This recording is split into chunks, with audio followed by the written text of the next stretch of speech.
this show on the road, man. What is good with y'all? What's going on? Y'all know what it is. PG the Hustler, man. Welcome to another episode of Talkin Shit. Episode 55. We'll do a little bit of updates. We got some new stuff. We got some new stuff going on, or some new news, or whatever you want to call it. So without further ado, man, let's jump right into it, man. Updates, man. You already know the boy Alec Murdaugh got sentenced. He got found guilty on all accounts, man. If y'all don't know, I'm about to let this play, but just a little bit of backstory. I know they're gonna get into it, but this dude killed his wife and his son, and try to blame it. It was a while ago. It was like in the middle of COVID, if I'm not mistaken. And if y'all remember, he tried to blame it on whoever. I don't know, the one-armed fucking man. I don't know, but yeah, that's what he was on. Come to find out, I've been watching a whole bunch of stuff, digging up, doing a whole bunch of research on this dude. His whole family, man, they was like that. His whole family was the same way. I wouldn't be surprised if there were many more, because after this got attention, they got so many. It's stuff on Netflix and everything about it. Y'all just gotta go check it out, watch it. This dude, his whole family, man, I wouldn't be surprised if it was more bodies. This shit go all the way. He's like a privileged dude. This shit go all the way back to like his great granddaddy. All of them, they kind of ran the town. Like they was like the judges and the lawyers, and if they wanted somebody to get off, they would get off. Like they wouldn't call the police. They would call their granddaddy, like, or their daddy, or whoever, when they got in trouble, because they would like actually go and save them from whatever they did wrong, and it would just disappear, whatever it was.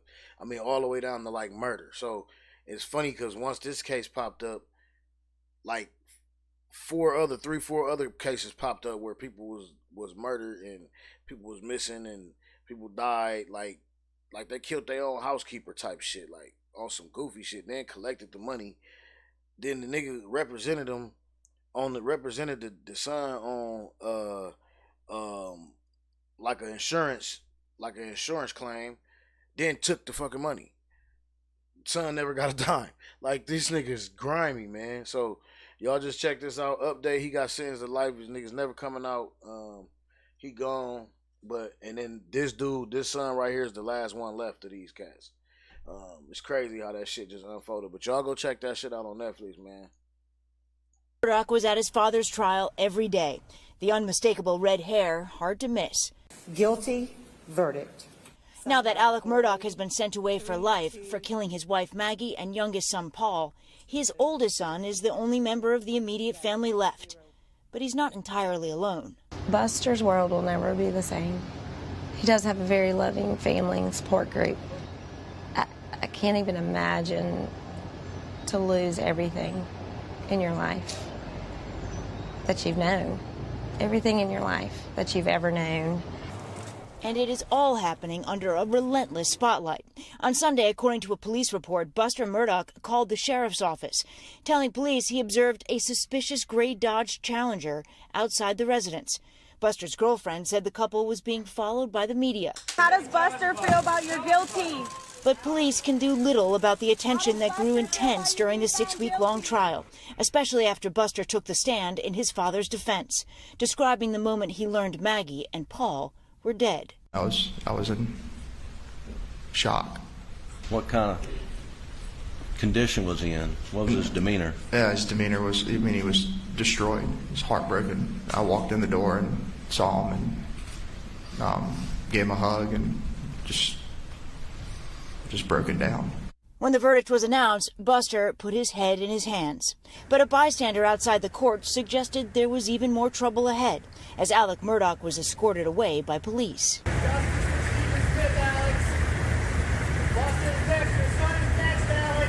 He was apparently referring to the 2015 death of Buster's high school classmate, Stephen Smith. Smith's body was found on a rural road a few miles from the Murdaugh sprawling property. It was ruled a hit and run, according to the pathology report. But Smith's mother doesn't believe it. It was more than one person that done this, and somebody knows. and they set him up on that road to make it look like a hit and run. I think he was beaten to death. Authorities reopened the case in 2021 while investigating the murders of Maggie and Paul, although they have not officially named anyone in the Murdaugh family as a suspect. Looking forward, there are signs the Murdaugh family is not a united front. One of Alec's brothers, Randy, recently spoke with the New York Times, telling a reporter his brother, quote, knows more than what he's saying, that in his opinion, he, quote, is not telling the truth, guys. I mean, the layers and layers here. Alec Murdaugh still faces all those charges on the financial crimes, but what happens there could affect Buster as well, presumably?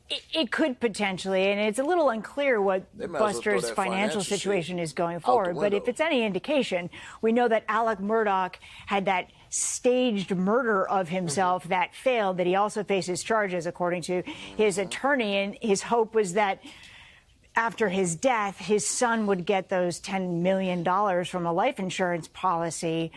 Obviously, he had some concerns about the financial future for his oldest son. All right, Stephanie, thank you very much. All right. Hey, thanks for watching. And look, that, if y'all don't remember, that's the dude that actually got in trouble. Well, he got found guilty. He tried to get somebody to kill himself. It was a failed suicide. This nigga paid somebody to kill him. So it kind of wouldn't be, so it would look like a murder instead of a suicide. So his son could get $10 million for the life insurance. So dude shoots him in the head. He don't die.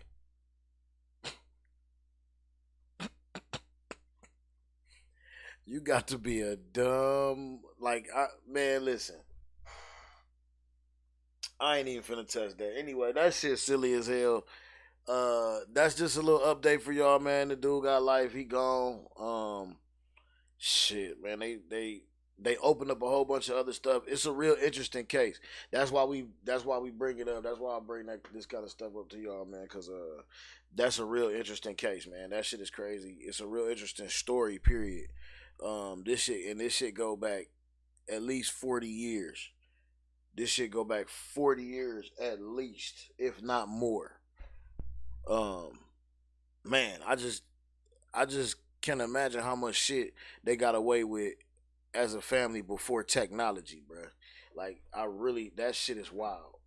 That shit's wild. So,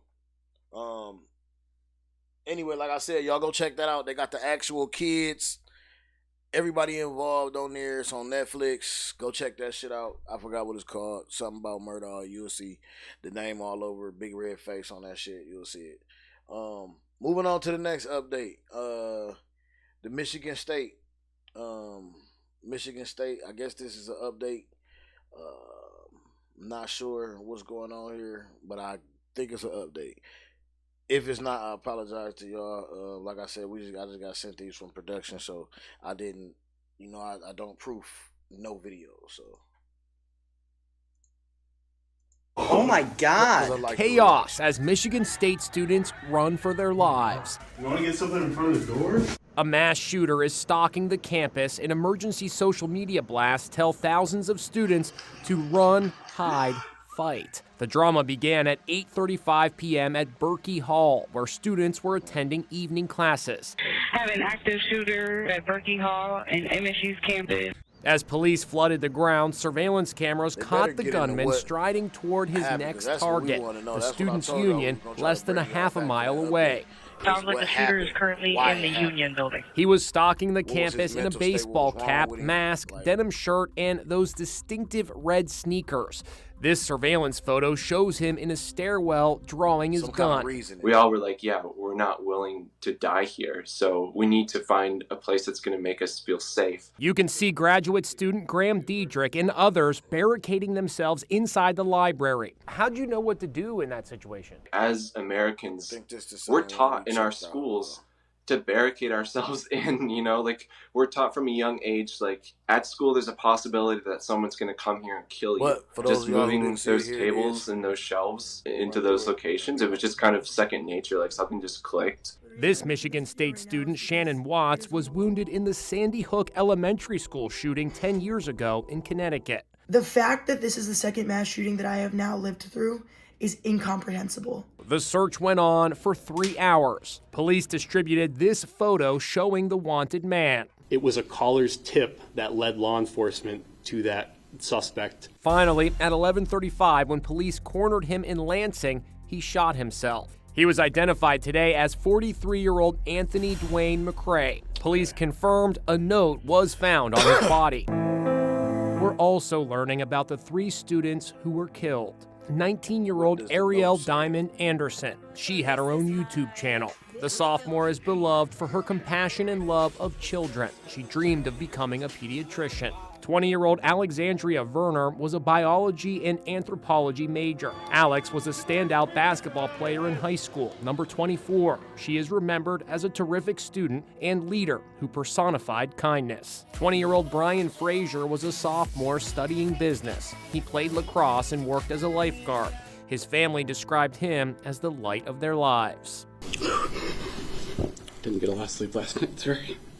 Dr. Denny Martin, who worked with a trauma team on wounded victims, was overcome with emotion at a press conference. Last time we covered this, when it and first Michigan happened. Congresswoman Elisa Slotkin expressed fury. And I am filled with rage that we have to have another press conference to talk about our children being killed in their schools. Oh my God. Man, I know it's not funny, but that clip right there, my sense of humor fucked up.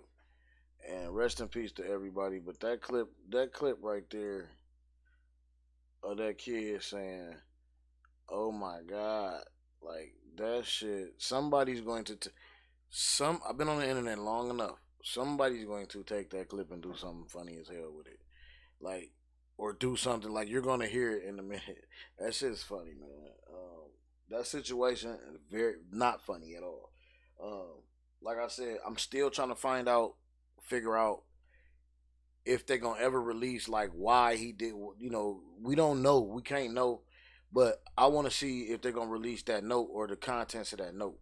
So I'm gonna bring that back to y'all in a short one when it happened, man. But now on to something else, man, that we know everybody talking about, and I'm just finna give my 2 cents, but I'm gonna let this thing play, and I'm gonna give my 2 cents about the whole situation, and then I'm done talking about it until this nigga get back on the court, and y'all know what I'm talking about. Let's get it. The Memphis Grizzlies have suspended all-star guard Ja Morant for at least 2 games, while the league investigates a video shared on his Instagram Live early Saturday morning. In it, Morant is flashing what appears to be a gun inside a nightclub, holding it to the side of his face. Morant has issued an apology to his family, his teammates, his coaches, and fans, saying he does take full responsibility for his actions. The 23-year-old also says he's going to take some time to get help and learn better methods of dealing with stress. Hey, thanks for watching. Man, listen. Okay. All right. I got some change. On this thing right here. First of all, people don't understand, and a lot of our own black people don't understand that we are our environments. You know what I'm saying? We become our environments. We become what we saturate ourselves with. Ja Morant is not acting tough. Like, this is who he is. This is who a lot of 15 to 28-year-olds, even 30-year-olds I've seen doing this stupid shit. This is just who these people are.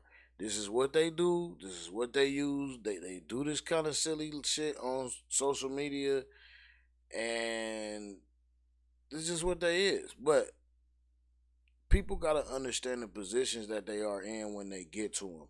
Ja Morant is in. It's like I don't even have to repeat this shit. You already know what I'm saying. You already know what I'm gonna say. Ja Morant is in a beautiful predicament to be able to play basketball, get paid. I think this nigga got like $200 million contract or something like that. Something 200 something. He got a lot of money. He just signed something big, man. This dude is in a position to do to have a good career. He's balling. He's dunking on niggas, bruh. This nigga has to realize that this opportunity that he has, everybody don't get. So you can't do the shit that normal people get. It's consequences. For some people, there are no consequences. The consequences can be dire and they might not be right away. For instance, a nobody nigga or a nigga in the hood with ops flashing guns, live by the gun, die by the gun. Somebody gonna test him on that theory.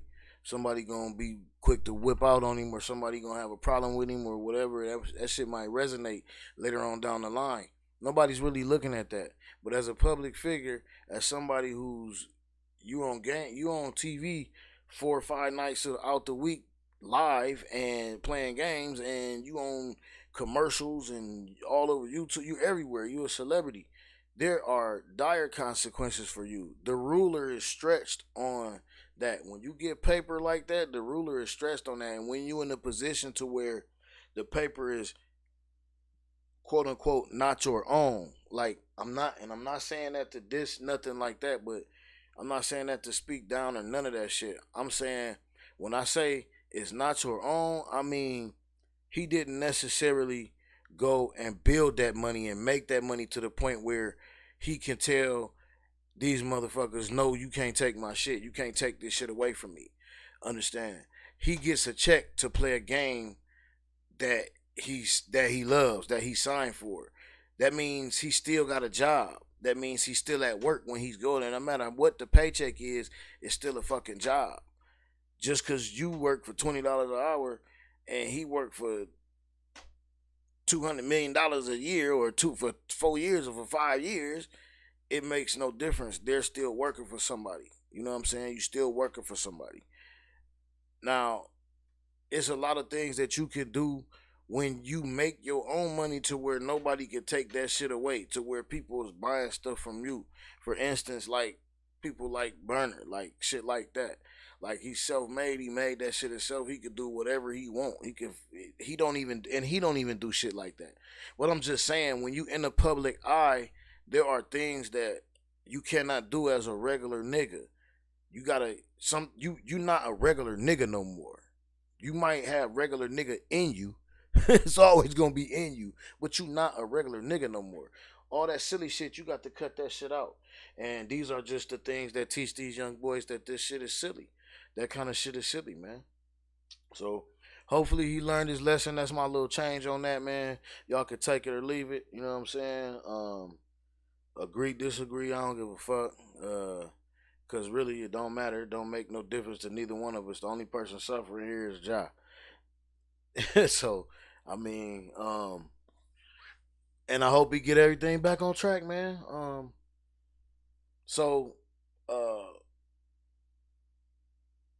Segueing into this next segment. In conclusion on that Ja Morant shit, like I say, man, you gotta learn how to suppress that regular nigga in you. You know what I'm saying? Or that ignorant nigga, whatever kind of nigga may be deep inside of you, you gotta learn how to suppress that if you get to the position, or even at work. If you want to be able to keep paying your bills, suppress that regular nigga. You can't walk up to your boss and say, hey, nigga, fuck you, I don't like what you want me to do. Because you got bills to pay and mouths to feed, probably. You know what I'm saying? So, anyway, like I said, segueing into this, man, be who y'all is, man. Like I said, but know when to turn that shit off and on. And there's nothing wrong with humbling yourself and turning that shit off and on to keep your check, to keep the roof over your head, to keep, your money flowing in if that's the way it's coming in. If you ain't at a position to tell a motherfucker fuck you and that shit don't stop don't stop your bread, then it's shit that you gotta do just by law. You might not like it, but that's just the fucking facts. You know what I'm saying? That's just a fact of life. Shit, it just is, man. So,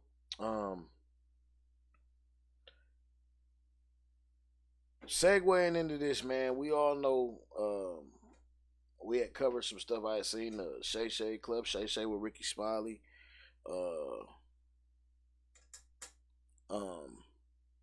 And he just recently lost his son, and I've been waiting to see why, and I've been waiting to hear him talk too, so I'm just as eager to see about this and to hear this if you guys already haven't. But this mental health stuff, and I'm only segueing in, I'm only trying to tie that in together because all of that kind of shit is tied in. You know what I'm saying? If you can get deep with me, you can get deep with me. Let's get the shovels. You know what I'm saying? All that shit is tied. All this shit is tied in with mental health. We gotta be able to talk to people and to have a good support system to take us under their wing and to say, hey, don't be out there fucking up. You know what I'm saying? In them streets, don't be doing this, don't be doing that.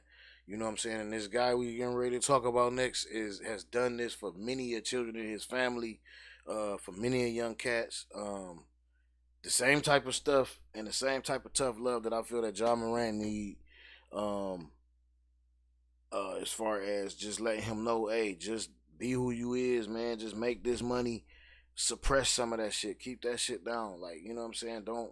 You don't need to be seen. You're seen enough. Like those little things you're cool enough, my dog. When you dunking on niggas and making 7-footers fall, and you dunking on niggas from the bottom of the key, bro, that's all the cool you need to be. You can't get no cool. Ain't no gun cool as that. Period. But anyway, moving on, man. Rickey Smiley, like I said, has took a lot of kids and his family members and everybody under his wing. And I was real sad to hear this because I know I watch his shows. I follow Rick. I listen to him. I used to listen to him every morning at work and stuff like that. On his morning shows. But like I said, I follow him, man, and I know what he stand for. I know what he believe in. I know what kind of house he kind of run. And just to hear this news and to see this, I actually had woke up one day and seen it live because like I said, I follow him. He's one of my first people that comes up my timeline. And he was talking about Brandon and him passing, and I was like, wow, like I just seen Brandon do comedy, like do stand up. He was funny, like it was real crazy. But you never know, you never know from day to day. So let's go ahead and check this out because, like I said, I want to see what's going on. I want to see what happened. I still have yet to find out or yet to have knowledge on what happened, what actually happened to Brandon. It's crazy. It's crazy. Let's just watch this, y'all. We are back with an exclusive conversation with radio host and comedian Rickey Smiley. Rickey is here this morning with a really important message. For years, of course, he's been a daily dose of laughs for listeners of his nationally syndicated morning show.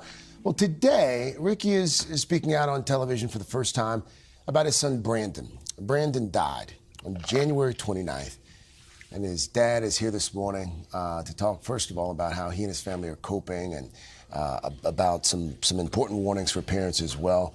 Good to see you, my friend. Thank you, man. Thank you for having me. Our deepest condolences. Yes, sir. First of all, you get the call that no parent ever wants to get that your child has passed away. What happened, Rickey? I was in Dallas at my apartment getting ready to watch the playoff. His girlfriend called. She said, text Brandon at this number or call him. So I called, nobody answered. I called her back. I said, is everything okay? She was crying. And she said that, in her words, she said that he had OD'd. And so I called and that was around 10. There was a 12 o'clock flight leaving Dallas. So I just kind of grabbed my backpack and jumped on the plane and flew to Birmingham. And I got a phone call on my way out the door from Brandon's younger sister that lives in Atlanta, Taylor, that he had passed. And she was crying. And yeah. Had there been a history of drug use that you knew about? Yeah, he was struggling with that. We had his mother and I made several attempts to try to send him to get the help that he needed, send him to rehab. And we thought that he was doing better. He had just joined the church, had just got baptized again, probably a month before he passed away. And, you know, he went in, he used, and it killed him. But we haven't got a toxicology report yet. So this is just what we're speculating according to his girlfriend who found him unresponsive. And the cause of death, we should point out, is pending because of some additional lab studies that are needed. But you mentioned that he has had a history, and you're here this morning to talk to other parents as well who may have a child who's dealing with addiction issues. Yeah, we have to have a conversation, but I think the parents are having the conversation.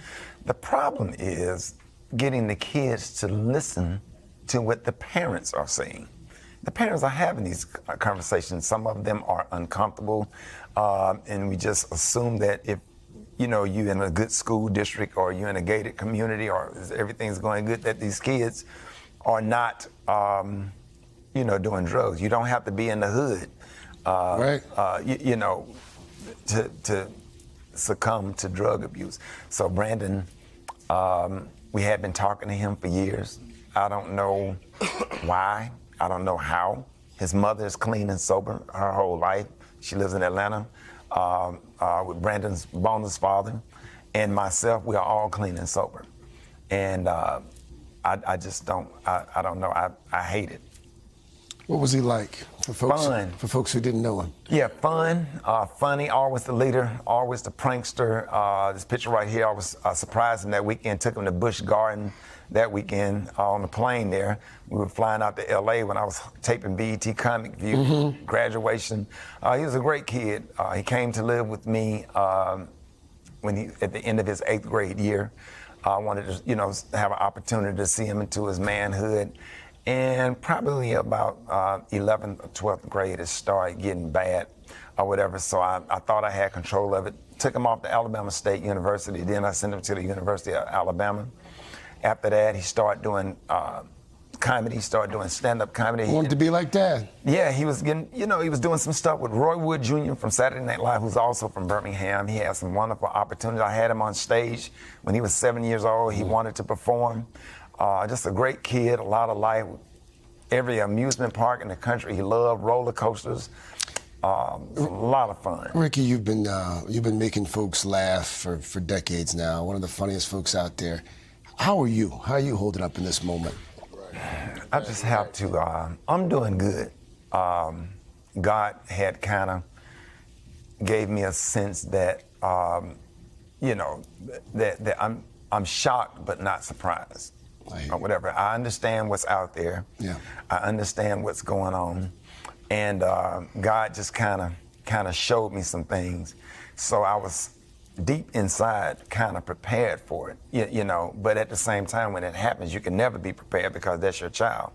But I'm doing good. I still have to do my morning show. I still have to press my way through, pray my way through, lean on my spirituality because the God that we serve is just awesome. Have given me peace that surpasses all understanding. And if anything make me cry, it's God's goodness to be able to get out of the bed, to be able to do my morning show, to be able to protect the rest of my kids, my grandkids, and the rest of my family. So I just thank God for his grace and his mercy. Take care of yourself, okay? Yes, sir. Thank you. Thank you. Rickey Smiley. Third hour today. Right back after this. Hey, thanks for watching. Don't. So, damn. Overdose, man. Toxicology ain't back, but man. Listen, man.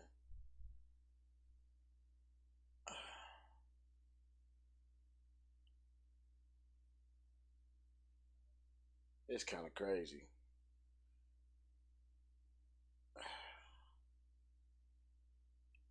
Y'all, what Rickey Smiley said, man, is true, man. We gotta find a way to get through to our kids. some kind of way to where they listen. Sometime it might be to where they see. They might gotta see it. You know what I'm saying? Dirty P30, what's happening? Yo. What's the word, broski? What's good? What's good? Going through this stuff, man. We just did a little thing on. I just watched the thing on Rickey Smiley on his son. Remember, Rickey Smiley's son that passed. Yeah. It was ruled an overdose. He just spoke out about it on what's the name. So it was ruled an overdose. So I just was talking about, these drugs and shit, man, and being able to talk to your kids, find a way to get your kids to listen. You know what I'm saying? And because, try to protect. Because Rickey said he was prepared, but he wasn't prepared. You could never be prepared for that type of shit. You know what I'm saying? Losing a child to drugs. Yeah, I know what he mean. I know exactly what he mean. Right, but when they using it, anything. They gang banging, they robbing, they stealing, anything that can cause them. Yeah, I know exactly what he mean. That flutter in your stomach, and That's you worry about fucked them, up. you wonder about them. All my Yeah, folks that's with kids fucked out up. there between the ages of 15 and up, y'all know what I'm talking about. Especially Yeah, when that's they out fucked there up. on their own, y'all know what we talking about, man. Yeah, that's fucked up. But stay off them perks, man. Stay off them drugs. Stay off that shit. Get you a motherfucking weed card or something. Matter of fact, I ain't gonna say that. I ain't gonna give them either or. I ain't gonna give them either or. Do what y'all do, man. Know who y'all getting that shit from, man. Man, listen, stay off them motherfucking. Know who y'all getting it from. You can't stop them from partying. Just know where you getting them from, man. About to pop a perk 10. About to pop a perk 10. That's fucked up. That's so fucked up. Man. Stay off that shit. I know the song is catchy. The music, Yeah. the music Make you wanna pop a perk, man. Man, bro, that shit so yeah, crazy. But it was sad how that all turned out on his behalf, on Rickey Smiley's behalf. You know what I'm saying? Yeah, it was. It was sad for him. Yeah, it was. That's crazy. Yeah. But that's how it is. A lot of people do a lot of shit. People you care about do a lot of shit, and nigga, you go get you say it to him. Nigga, you gonna get yourself killed. That's how you know. Right. You already you tell them, you warn them, you let them know, hey. Yeah, you'll get yourself killed, man. What can you do? You can only do so You much. can't do nothing, man. You make it worse by harboring them. Right. You know what I'm saying? You make it worse. They just a lot of people gotta hit rock bottom. Sometimes rock bottom, you don't come back from rock bottom, boy. Yeah, if you don't come back, it's over, boy. Yeah, but it'll teach you some shit. It'll definitely teach you some shit. So, man, I don't know. I see the title of this outrage over Michael B. Jordan, so we're going to see what the hell going on here. Production through this end, so I don't know. I got to get this in. So I hope it ain't the corny. I saw all these people commenting on social media. It is. I believe it is. Me too. Because a lot of brothers were upset that this happened. When Michael B. Jordan got his Star of the Hollywood Walk of Fame, this embrace by his fellow actor from Creed. All these people were upset. Some of the interviews that they've seen them hugging each other, and folks have had attitude. Wow. And I really think that this is really some of the dumbest shit I've ever seen in my life. I like this whole idea that one black man who hug or who embrace somehow it's feminine or gay. It really is stupid. Now, this way, hold the fuck up. To Kobe Bryant. So you saying, hold on, you saying it's I'm lost now. It's outrage over Michael B. Jordan and Jonathan Majors. They hug. It's outrage against they hug. I guess they calling it. Oh my! Is this what the fuck is this?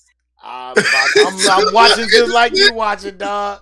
I'm watching just like you watching, and I didn't even know this was a thing. I'm sitting here, I'm sitting here sketching my pad in my brain right now.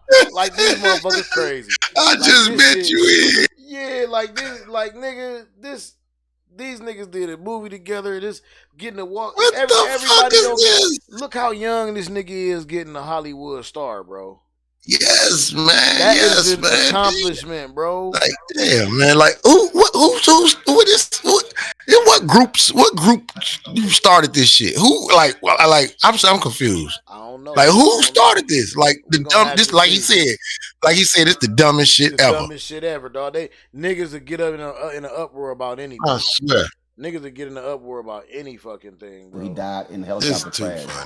And this video here went viral. And this is what happened. So you watch this, Dwayne Wade walks up to Allen Iverson, and he looks at him, and the camera goes back, and you see this embrace between Allen Iverson and Dwayne Wade. And obviously a lot of these brothers were quite emotional with the death of Kobe Bryant. And stick with the video, and I'll tell you, when I saw Not only that, Allen Iverson is a drunk. He always drunk. And he was crying, it was a too. photo that we He took, emotional. He drunk. Actually, he thanked me. We shook hands, and he also put his hand behind the back of my head. He a drunk. He knows drunk. I love you. I love the Can't work stop that hugging you a do. nigga. That's how you know. You matter, and it's important. Yeah. And that's my nigga. I gotta remind we're gonna have to talk about. We're gonna have to do one on Iverson. A lot of these brothers who out here on social media. That's still my nigga. Who are he one of my favorites too. Clearly, one of my favorites. They weren't at the Million Man March. That took place because you know what you saw? Yeah, this the dumbest shit ever. Who were hugging each other, who were saying, "Brother, I love you," and so I don't know what's up with some of these ignorant ass folk, Matt, but it needs to be said that there's nothing wrong with black men who actually show appreciation for one another. Hey, bro, little bro. No, absolutely nothing I see him, wrong. bro. Fact, I see him every other day, and we hug, bro. Because I just had a conversation and I talk to him every day on the game. I talk to him every day on the phone. But when I see him every day, every time I see him, we hug, bro. Have been the reality of that. And that's real shit. We lose an opportunity every time we see a brother, especially a brother we love, and we don't tell him, man, I love you, brother. I'm proud of what you're doing. And I see him more than I see any nigga that I hang with. And we should do that, man. I mean, still whether it's your embrace brother, whether it's your friends, whomever it is, and it's just ridiculous that people are trying to make this an ugly thing. And I don't have anything to say beyond all the brothers out there. I love you. Keep doing what you're doing. All the people out there, we need to share the love because we live on borrowed time. We don't know when it ends, and we got to show that love while we have the chance. That's right. You know, Roland, that was the first time I saw that video, and you know, it's good to see two African American men being able to appreciate one another and show love between one another.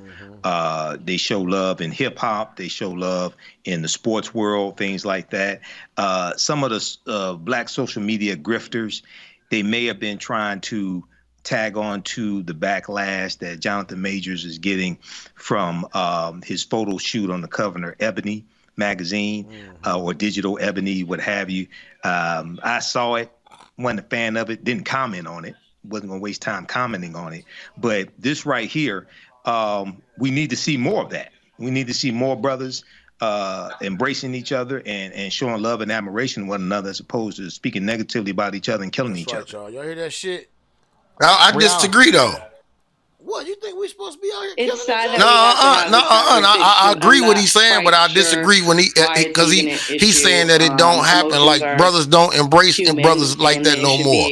When if you look at the videos and they in crowds, they can't help but to embrace and hug on each other. Even the toughest drill rappers. I am sure, but it's sad why people on social media are saying that they don't know. I hate when people happened. say that shit too. I feel Randy, because you don't know what's going on everywhere all the time. Nah, you just going off what you see instantly and not paying attention that these boys hugging each other all through these drill songs talking about killing each other. They leaning on each other. They holding each other up for real. So they holding each other up. Same thing happened with the cover. Yeah, they not looking at that. A$AP Rocky and Rihanna, and because she was walking in front, people wanted to call him a simp and call out the magazine. And I believe that we need to let some of this go and focus on healing.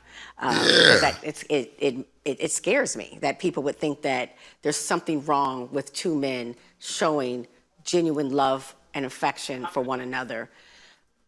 It's sad. And it shouldn't have to be when somebody dies. No, it should not be. I mean, you can actually do when someone is alive. All right, folks, back to that road mark unfiltered video that just. Hey, this one here also I got to tell you, this one here, this was a good one.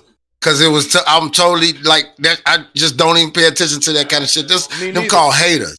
Them called haters. You know what I'm saying? People that's like that. Right.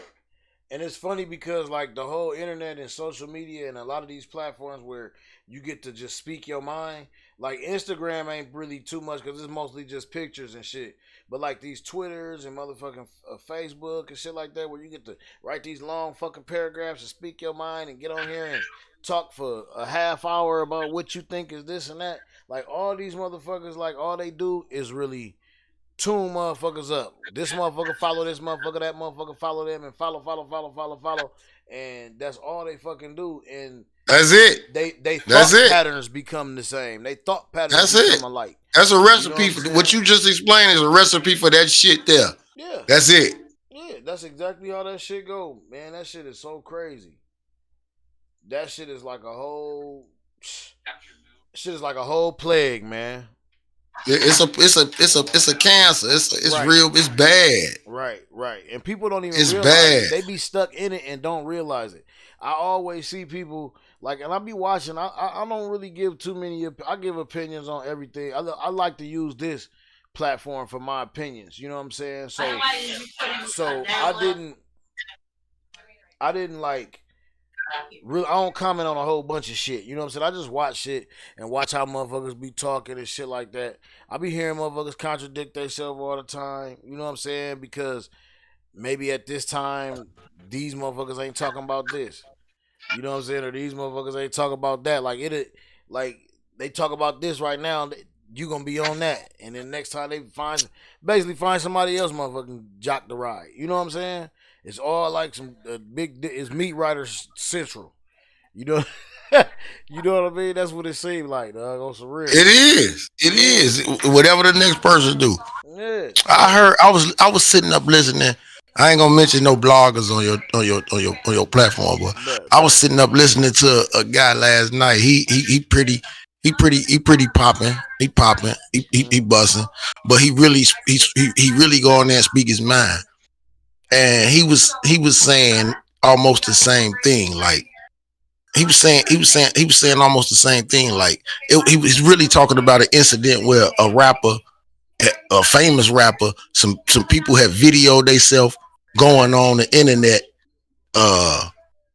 in front of the rapper's grandmama house. His ops rode to his grandmama house, right? And then posted it all on the internet. So this nigga came on and was telling them like, why do niggas only hate you when you doing something? Like it's bad when you doing, like they was all friends before, but when you start doing something, then niggas is the only niggas that hate on niggas. Yeah. Like they the only niggas that hate on niggas, man. Yeah, man. Like he said some real strong shit. Like I would rather stay in a white neighborhood with them white folks calling me nigga than to stay in a nigga neighborhood where they trying to kill me. Or they like that's heavy. Or they calling me they homie. Yeah, that's like that's crazy. You know like that's crazy. So yeah, shout out to him. Anyway, man, that's crazy. Yeah, shout out to you, nigga, whoever you is, nigga. Yeah, he a rough one. He in your neck of the woods too. Yeah, he popping. I know you talking about. Yeah. Well, shit, man. Popping. We finna check your boy out.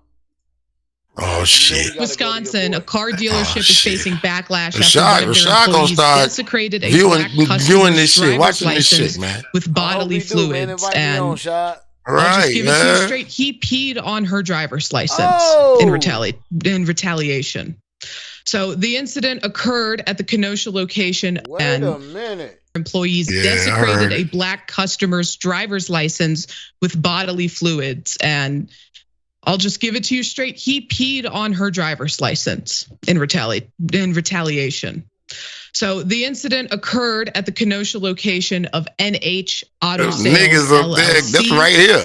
On I can run up there to Kenosha. Leah Jefferson visited the location to test drive a vehicle she was considering purchasing. Jefferson said she handed, car salesman Brian Slavin her license so that she could test drive the vehicle. Following the test drive and negotiations, Jefferson chose not to purchase the car and left the dealership to head back to her home in Milwaukee, over an hour away. As she was leaving, she realized she left her driver's license at the dealership with Slavin. Now, she tried to get her driver's license back, and according to Atlanta Black Star, Jefferson claimed on Facebook she called Slavin asking if she could send him $5 via Cash App in order for him to mail it back to her. Brian reportedly told her he wouldn't be back in the office until Monday. Jefferson told him she would call him when she was back in the office so that she could retrieve her license. Now, after this happened, according to Jefferson, she received a message informing her of some horrifying things. The message said, "Hi, Leah. Were you a recent customer at NH Auto Sales? There's a disturbing video I believe the owner posted regarding your ID," the text message read. She was stunned to see the video, first posted by Slavin himself, of her driver's license being urinated on. The now viral video shows a man holding Jefferson's license saying, "This is what happens when you say stupid stuff to us." And then, to avoid accountability after the incident, the auto dealer changed their company name Google listing to try to redirect bad reviews. ABC 12 reported that Joe Green, the general manager of Budget Motors of Wisconsin in Racine, which is not connected to NH Auto in any way, he said that on Sunday, his dealership started receiving an unusual number of reviews. They, referring to NH Autos, had changed their name on Google listings to something very similar to ours. People were trying to find them and give them a bad review. Unfortunately, we came up and we started getting bad reviews. So in order to avoid liability or any sort of accountability, they tried to fool the public by changing their name to something similar so that they would get tricked and give bad reviews to another dealership. Now, the Kenosha Police Department has responded to this incident in a post on their Facebook page, and they said that they are investigating it. Now, from their post, KPD is also aware that this video has been viewed a lot. "We are aware of the threats being made to the immature culprits and their business.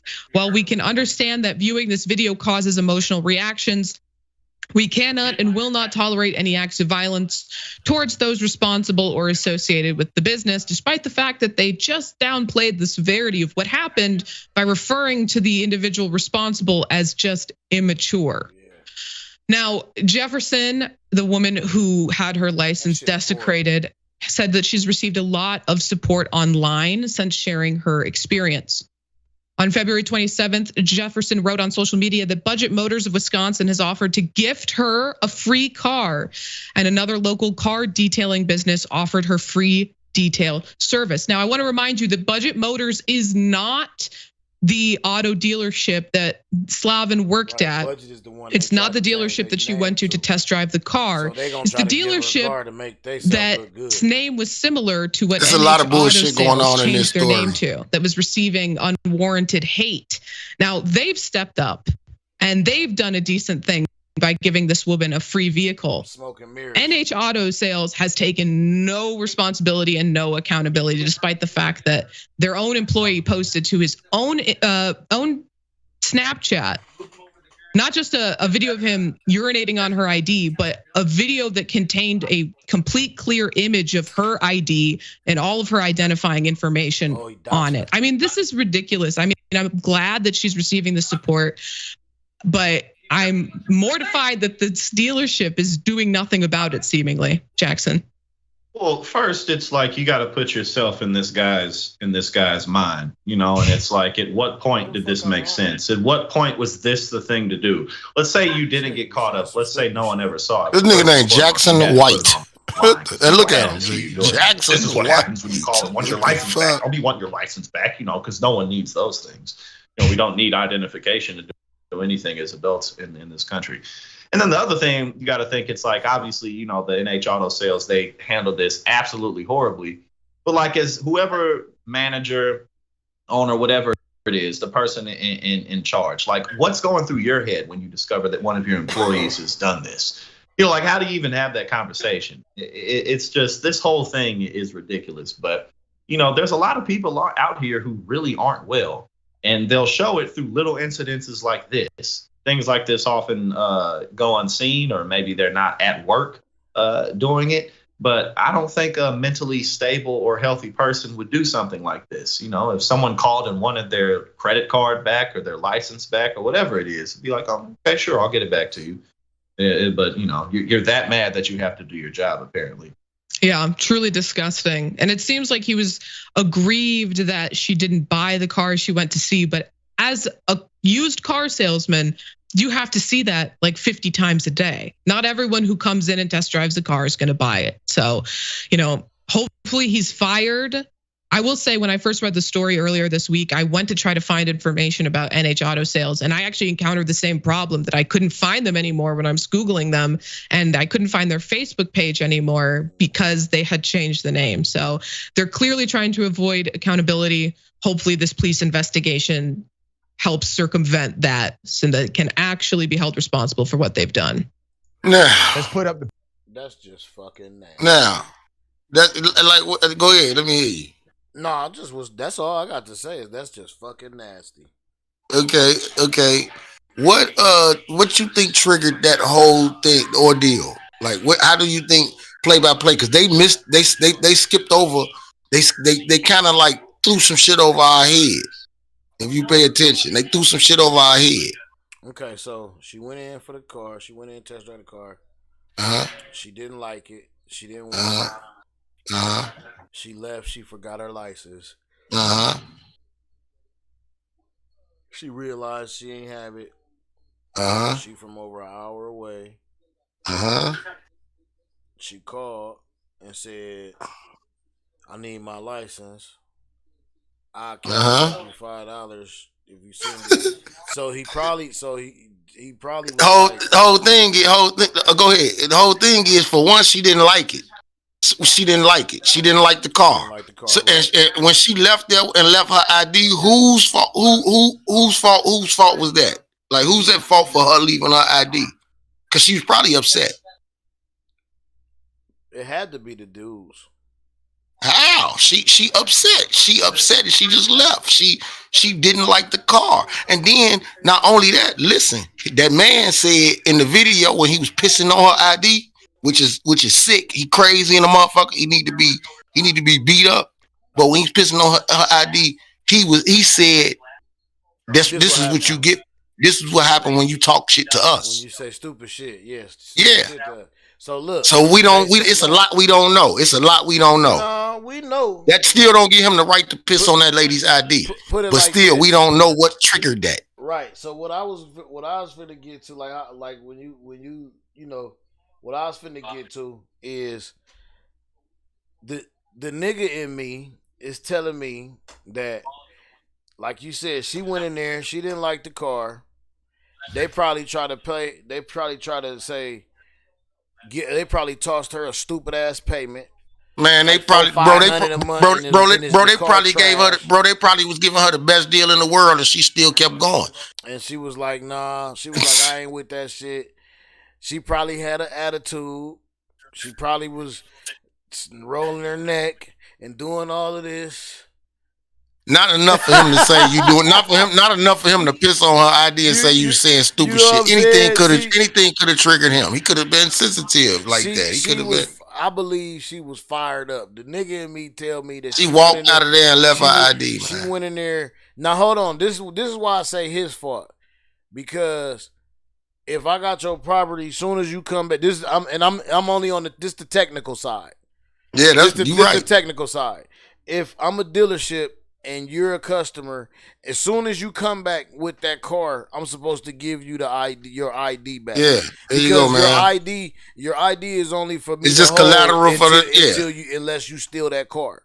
Facts. You know what I'm saying? That's all it's for. And as soon as you get back, I'm gonna inspect the car, right. Make sure you ain't damaged it, and then here go your ID, man. Now we gonna go inside. Now we gonna talk about the numbers. Yeah. And we gonna talk, because I don't need your ID no more. You know what I'm saying? So unless you gonna buy, we don't know though. We don't know if you're not gonna buy. But see, I feel like she hopped out talking shit. After she got the numbers and was like, yo, she came from an hour away. The nigga. This is another one I would like to follow up on. I would like to find out her name and shit and look up her Facebook and Instagram. Bet. Okay, I'm gonna give it to you because carry herself. It's in here too. It's like Leah Jefferson or something like that. Yeah, see how she carry herself. Yeah, so I guarantee she was pissed because she had to drive over an hour for a car that was way below her expectations. From Milwaukee to Kenosha. That was over an hour. That's way below her expectations. That car was way below her expectations. She was pissed. She was mad. She was upset. I done waste all this motherfucking time. Y'all done lied to me. Woo, woo, woo, woo. And that's why he did what he did.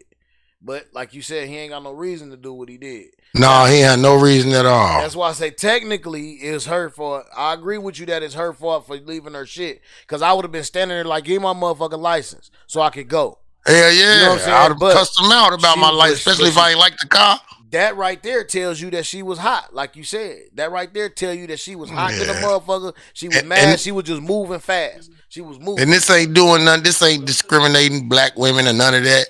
But you could I'm not judging her neither. But you can almost put this shit together. You can almost put this shit together, man. All people do it. Niggas do it too. Fuck around and be all mad and fuck up and fuck some shit up like on some dumb shit. You know what I'm saying? End up doing some dumb shit. Forget some shit. End up being mad at their baby mama, go driving and drinking and wreck their fucking car. Dumbass shit. Yeah. Like people do shit all the time, like on some dumb shit. Being mad. I'm telling you. So I guarantee she was mad. And like I said, with a social network. You want to see it? You want to see it? I'm into it already. You in it already? Yeah. All right, well, while you scroll through that, let's check this out, man. Cause this about your boy. This the white guy. This the 6'1" that was there when old boy got beat up and murdered by the police.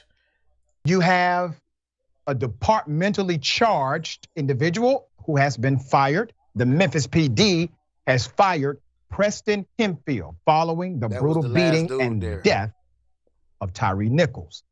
Now remember, we've reported on this since day one. We posed the question, why did they try to hide this particular officer?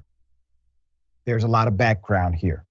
Hempfield, who's obviously a white officer, was present during the initial traffic stop on January 7th, where Nichols was pulled out of his car, pushed to the ground, shot with a stun gun, and beaten brutally to death. He didn't do shit either. Hempfield, who had been suspended last month, and by the way, they suspended him secretly, we were not aware, was departmentally charged and terminated. Finally, I'm not even gonna pause it, Friday, the department said adding that an investigation into other police officers was ongoing. The department declined to comment further on Saturday. They put them all up front. Yeah, who works for the Memphis city government told me y'all hold that directly that 12 officers, roughly 12, were actually at the scene. They were down with the program. They knew what was going to happen. They knew what was happening. Right now, we know of 7. Hempfield is 6, but there are 7 that we are aware of. They are still saying more will be investigated. I think cops who had no presence at that scene were involved in cover-up as well. I think they may have been contacted prior to the engagement with the parents, where these cops lied to the parents about what happened to their son. I think those officers are under investigation as well. Just my hunch. There's more. So Hempfield gets suspended, all right? The department declined to comment further about this particular investigation. An investigation showed that Officer Hempfield had, and I quote, violated multiple departmental policies, including personal conduct, truthfulness, and compliance with regulations on using stun guns, the department said in a statement Friday evening. Can I remind everyone that what they are describing did Hempfield use his stun gun? A lie or multiple lies on an official document. There, I think. Well, that's illegal. So that's how they got his ass. He know that small thing. That's obstruction of justice. And both of those charges also warrant the charge of violation for oath of office. That is a felony. Why has he not been charged with these elements, at least transparently? We are not aware. There's more. The Shelby County, Tennessee District Attorney's Office has also been considering charges for Hempfield, according to a statement post to its Facebook accounts. Considering charges. Hempfield wore the body camera that provided video of the first police confrontation with Nichols. In the video, Hempfield can be seen using a taser on Mr. Nichols. Later, a voice on the body cam that seems to be Hempfield's says, and I quote, "I hope they stump his ass." And this ain't even the video we seen. This the first encounter. After Nichols escaped, Nichols was then chased down near his home by other police officers and brutally beaten. Once again, DA says, hey, we're considering charges. The police have done a move called departmentally charged. That's BS. Let's go ahead and get this jury set up, get the grand jury set up, do a real indictment, make sure it sticks, no issues with constitutionality, etc. Put up the 5 cops who were presented to us as the only ones who did this in the beginning. These cowardly SOBs were already relieved of duty. They now have charges. Niggas gangsters. They should. Jesse Smith, Emmett Martin III. Them niggas gangsters, man. And that's crazy. Being horrible people. Horrible individuals. Especially this nigga but right here. Please keep in mind, aiding and abetting. Oh, the one who with the girlfriend. A chargeable offense. Ain't that Matter of fact, it is not. Nah, it's the second one to the right. Thing to do when you are involved. I don't see what you pointing at. The other officers have not been charged. Second one from the right, yeah. As anyone else would have who helped kill a human being. There's more. However, his suspension has caused criticism. Let's put up our dear brother, Benjamin Crump. Benjamin Crump made it clear in the beginning of this that there's a problem. He's representing the family. He previously questioned why it took so long for Officer Hempfield's identity to be made public. He tweeted, and I quote, "Why was the white officer involved in the brutal attack of Tyree Nichols shielded and protected?" Let's put up the chief of police. As long as possible. Memphis police chief, they call it CJ Davis, said at the same time the 5 were directly responsible for the physical abuse against Nichols. That quote made it seem as if, remember this was prior to the video evidence, that quote made it seem as if those 5 officers were the only killers of Mr. Tyree Nichols. We know that not. We know that's not the case now. Put up the picture of the others who failed in their duty according to their own agency. This happened on Friday.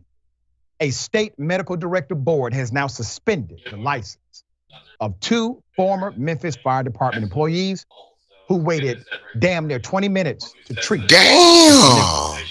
Those medical licenses belong to EMTs Robert Long and Jermichael Sandridge. Michelle Whitaker, the 3rd person terminated over the Nichols case, did not have her license suspended. I don't know why. I would like to have information as to why her license remains intact. But I want you to keep that picture up. I'm going to make a point again. Let's put that picture back up. You have a young white male, you have a young black male, and you have a black female who may be a little bit senior to them. The reason why I bring this up is because all of them obviously operated from the same culture page, not the same culture. This is important to note. They all violated policy according to their employers. They all violated policy. And they violated policy that led to the death of a human being. They did not plan this, they did not coordinate. They do not share a cultural connection, age, race, or gender outside of the culture of their profession. So in the culture of their profession, they believed this was okay. What does that mean? That means you have a cultural problem, not a policy problem. Culture eats policy alive every day of the week. Mr. Mayor, you know a whole lot about city government as a mayor. You know a whole lot about culture as a mayor. Talk to us about this scenario. I am so glad you ended with the culture point and the culture page point and making that distinction, because people need to understand, if you have a racist police chief and they can be whatever color you want to, that's not a police department problem. That's actually a mayoral problem in most cities where the mayor hires the police chief. This means this incriminates more than just the people whose pictures we've seen, people who've been let go. This actually implements all 18,000 police departments across this country, because we know the culture is, regardless of what the policy says, the culture is black men specifically are sport.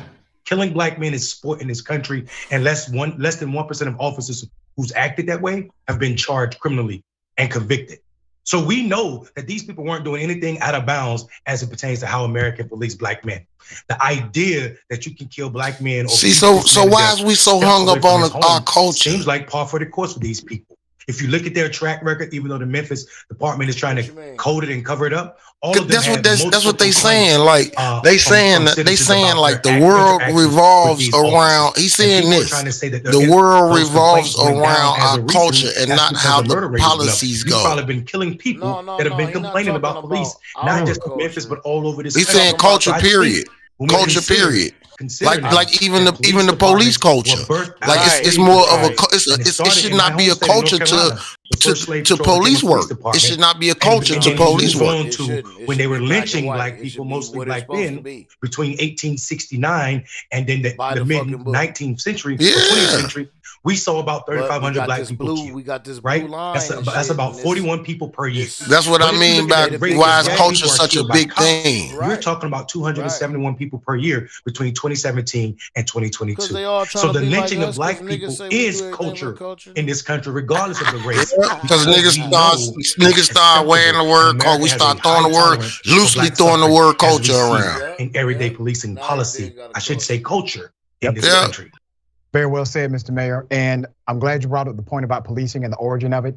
I do believe agencies can change. Let me tell you why I believe agencies can change, because they come down to systems and people. Systems and people can change, but you must understand the origin of a thing to understand the nature of a thing. You cannot dismiss the origin of police being connected to slavery. You cannot. Culture is how you live, right? Culture is how you live, not your job. Like, it's not your fucking job. Your job is not to do the shit that you was doing. Yeah, no, because the culture gonna make you say, "Nah, we not gonna beat this black boy," or the culture gonna say, "Yeah, I finally caught this nigga." In that case, right? What is this? I bet that's what that nigga said. That police officer, I finally caught this nigga. Which one? Yeah, the black police officer. You know. Yeah, I finally caught this nigga, man. He seen that car, nigga. He was chomping at the beat. Yeah, he all over the Motorola's, man. Pull that motherfucker over.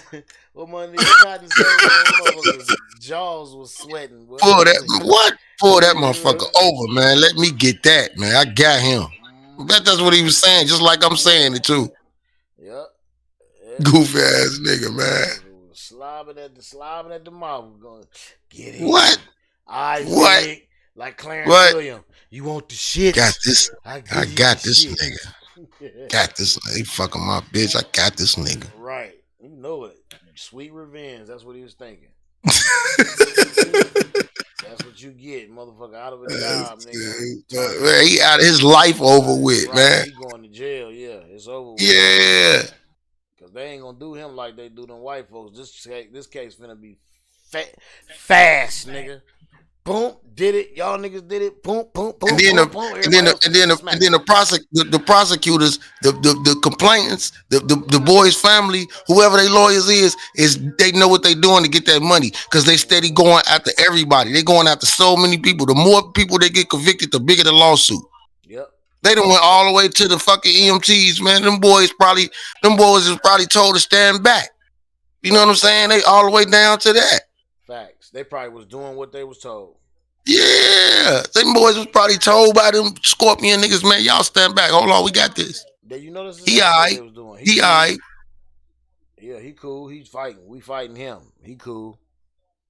So man, that shit not nuts, man. Let's see what this shit about right here, man. Rest in peace, Todd. That qualifying black residents should receive $5 million each What? According to the committee, the suggested amount is not a direct recompense for slavery, but rather serves as an investment in a community harmed by centuries of discriminatory practices. The proposal Shut the fuck with up. the question of reparations. But some advocates and experts are wary of the San Francisco proposal, including my next guest, who told the Washington Post, quote, calling for $5 million payout by a local government undercuts the credibility of the reparations effort. And joining me now is William A. Darity Jr., the Samuel Du Bois Cook Distinguished Professor of Public Policy at Duke University. He's considered a leading scholar on the economics of racial inequality. Dr. Darity, thank you very much for coming to the Saturday show. Man, you know how many other niggas gonna cut up that done been through way more than they done been through? Francisco's $5 million proposal is excessive. I think it's really critical in determining what the amount of a reparations bill should be, that we have a very careful foundation for calculating that sum.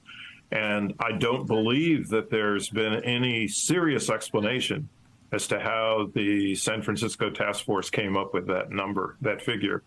And of course, when people hear that figure, it sounds extraordinarily large. It might be a legitimate figure if there was a legitimate basis for calculating it.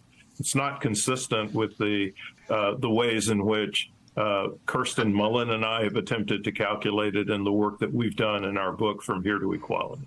And I want to talk about that in a minute, just to point out, in the Washington Post story, it does make... Which translates into approximately $350,000 per person. And we argue that that's Federal Reserve data comes to approximately $840,000 per household, which translates into approximately $350,000 per person. And we argue that that's the best way to try to calculate what the amount of a reparations plan should be. If you were to total that figure up across 40 million eligible Black Americans, it would amount to approximately $14 trillion. $14 trillion, at $350,000 roughly per person. It's a lot. And you mentioned that we should go about it through closing the racial wealth gap. What do you say to folks who say, man, that shit not gonna happen. You do know how many people they gonna have to pay off? I could give you some real simple, real close to home examples of shit like this, like that shit. People that deserve more than this, housing, than they deserve, than they asking for. Changes in tax policy. Is that a way to go about reparations? Well, it's difficult to reparations one by one, but let me take the reparations will never stop. If they start handing it out, it'll never stop. Michigan now estimates that at least 45 million living white Americans are beneficiaries of those land grants that were given primarily during the end of the 19th century. Dr. Darity, we're out of time, but I got to squeeze in two more questions. Attorney Leo Terrell, a Fox News contributor, called the proposal out of San Francisco, quote, outrageous, unlawful, unconstitutional, and racist. Has the San Francisco committee given critics of reparations ammunition to undercut the argument for it? Yeah, I think unfortunately they have, and it's unfortunate that they issued that report so early. On the other hand, the principle of reparations that animates their work is entirely valid. And Dr. Darity, last question. What was the name of that book? What's the name of your book? Nigga, we don't care. Man, anyway. On to the next motherfucking topic, cause yeah, that there I don't know. Like I say, I know plenty of people that deserve reparations, if it's a such thing as reparation. Yeah, that shit. Cause have anybody gotten any reparations besides the natives? Hell no, we ain't going. They didn't even get it. They just get to go to school for free and shit like that. Get some land. Yeah, they don't pay taxes and shit like that. They get some. Yep. Let me DeSantis works to legally censor teachings about historic and systemic racism in his state. An incident in Tennessee this week is showing us what can happen when people disregard that history. On Tuesday, a bill in the state legislature that would allow inmates to be executed by firing squad was brought up for debate before the Tennessee House's Criminal Justice Committee.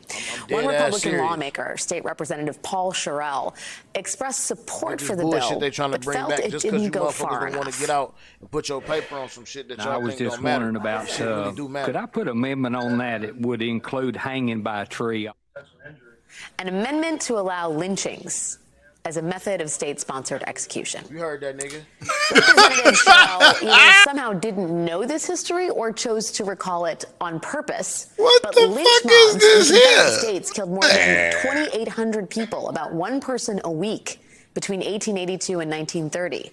214 people were lynched in the state of Tennessee alone during this period. State Representative Sherrill has since apologized and says he regrets using, quote, very poor judgment. But his Democratic colleague, State Representative G.A. Hardaway, had this to say. When I heard the statement, I was sad and I was mad at the same time. Now wait, did he hold on, now I'm confused. That. And of all, because was he saying it as a term, or did he really want this to physically happen? He's really trying to put that shit on his bill. A justice, man. And I don't need to hear it. No, I think he was just saying it as a term. It wasn't me. No. The way they just explained it. Back then, I wasn't alive back then either. But I can assure you. Take it back. Fuck that. We're doing a rewind tonight. Take it back. I need to hear this. Teachings about historic and systemic. Right now, see, listen. She stand off saying it. Censor teachings about historic and systemic racism in his state. An incident in Tennessee this week is showing us what can happen when people disregard that history. On Tuesday, a bill in the state legislature that would allow inmates to be executed by firing squad was brought up for debate before the Tennessee House's Criminal Justice Committee. One Republican lawmaker, State Representative Paul Sherrill, expressed support for the bill, but felt it didn't go far enough. Now, I was just wondering about, could I put an amendment on that? It would include hanging by a tree. See, he was being sarcastic, but still in all, it was all about them voting for the firing line by death. Still, they was voting for that, but he was really being sarcastic. He was really being sarcastic, bro. Listen to how he said it. Listen to how he said it. In 1930. 214 people were lynched in the state of Tennessee alone during this period. State Representative when deep down inside he probably meant it, but he was being sarcastic. Very poor judgment. But his Democratic colleague, State Representative G.A. Hardaway, had this to say. When I heard either that, the statement, or they're gonna spin it in that he was spinning into that. I was sad and I was. I think he was being sarcastic. I think. I couldn't. Nah, I mean, yeah, he deep down he meant it, but he wouldn't have said it. People like him not gonna let you hear him say no racist shit like that. Like that's why he. No, I think he was being sarcastic, bro. And right here with G.A. Hardaway, I think we kind of like take shit too far. We give motherfuckers the attention the wrong way. I wasn't alive back then either. Big speech, but I can assure you that multi-generational trauma still exists. But I think the hunky was doing that by being sarcastic. But he really deep down inside, man, he just seen niggas get lynched before. You know what I'm saying? So so he meant it. So he meant it, but at that time, right then and there, he was being sarcastic. It was the wrong time, Mr. White Man. I think he was being sarcastic, bro. Because he said, I'm here to vote on the firing range, but since y'all want to go against it, and I'm the only one that's with this shit, I might as well say shit hanging by a tree. I don't know. interpretation of that is that sometimes we repeat history precisely because people have learned from it. Yes. Meaning deep down inside he did mean it. Of the past and want to actually drag that into the present. Yeah, deep down inside, but he know that is impossible. That's why he said it. Where black women were raped in mass and black men were murdered in the aftermath of the Civil War. He know that is impossible. He know that. The lynching crusade that Ida B. Wells, the early journalist who fought against lynching, began when 3 of her friends were lynched in the state of Tennessee. We could walk through the whole history, the whole blood-soaked history of what happened in that state and other Confederate states and other states that were outside of the Confederacy for that matter. Now, you know what? I really don't believe in the Karen movement. I'm really totally against it. Derogatory. My mama is a Karen. No, she's not a Karen. Her name is Karen. In that history, and who are the ancestors, rather the descendants of the people who so what? And I think the Representative Hardaway brings up this really important point. It's not just that no one should be. Gee, they just show some black Karens on TikTok. It continues a cycle of multi-generational trauma. Like just they worse. of that alone. You already know they going ham. Wrong. And I think people don't. There's no. And the nigga that's with him, he steady trying to calm down. He don't even want to smoke. An idea like that on the Justice Committee, and that's where the impunity has to. And that's precisely why we're trying. That's why you have diversity and inclusion training, right? That's why you teach people history. That's why we talk about racism, is so that people understand how totally unacceptable it is. I don't like to talk about racism. I really don't. Just the idea of suggesting lynching as a method of. I don't know. I just because, like I said in a previous episode, I don't experience it a lot, or I probably do, but I don't pay attention to it, so I don't see it.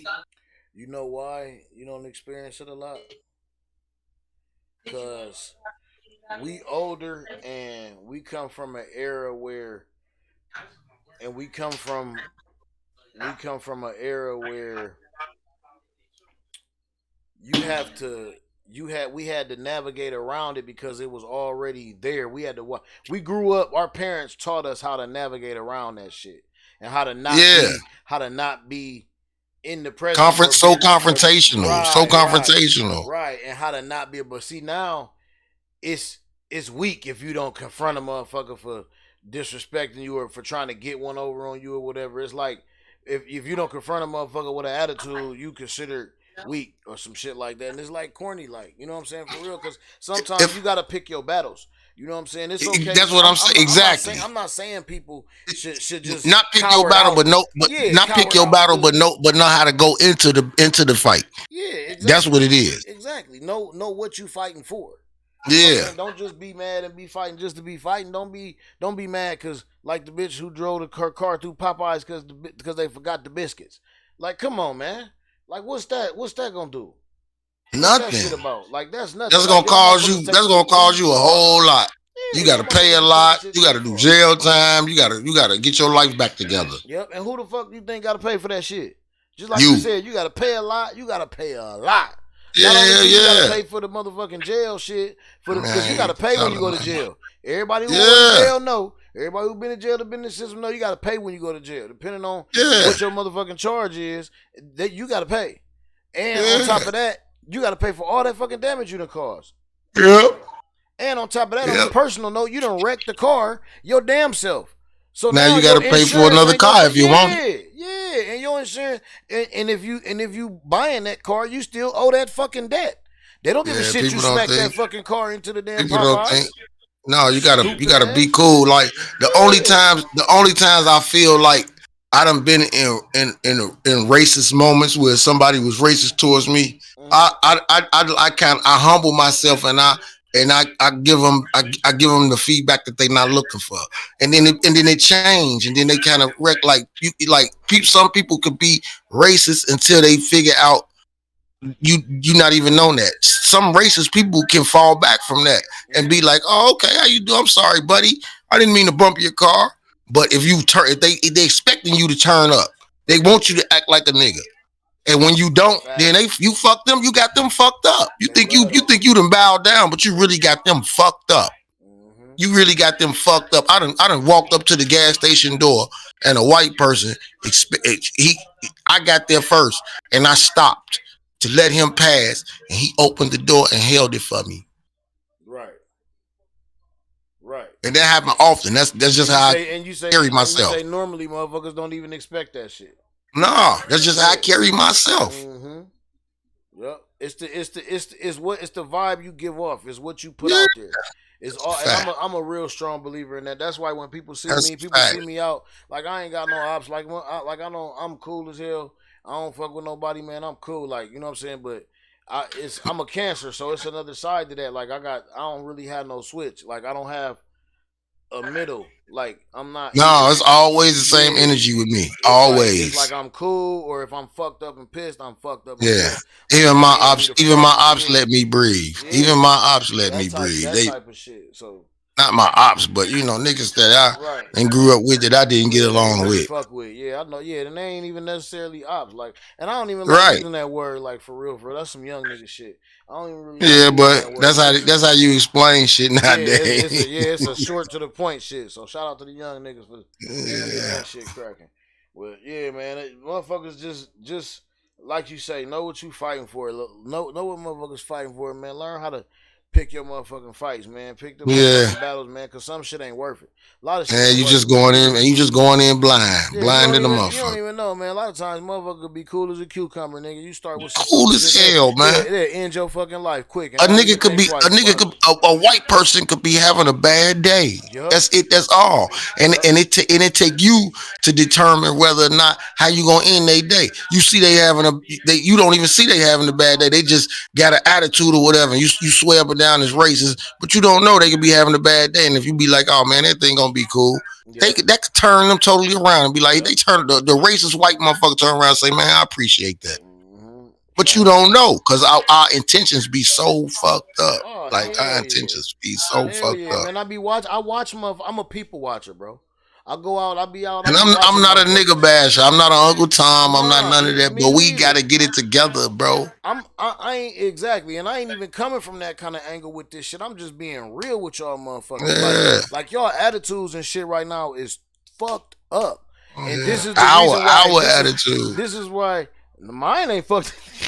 Yeah, but you speaking collectively. We talk about black folk. You right. So let me put it like this. Our attitude as a people a lot of times, man, is so fucked up. I done sat and witnessed people being mad for no reason. I watched a video the other day where a black dude had to calm the woman down. He like, look, man.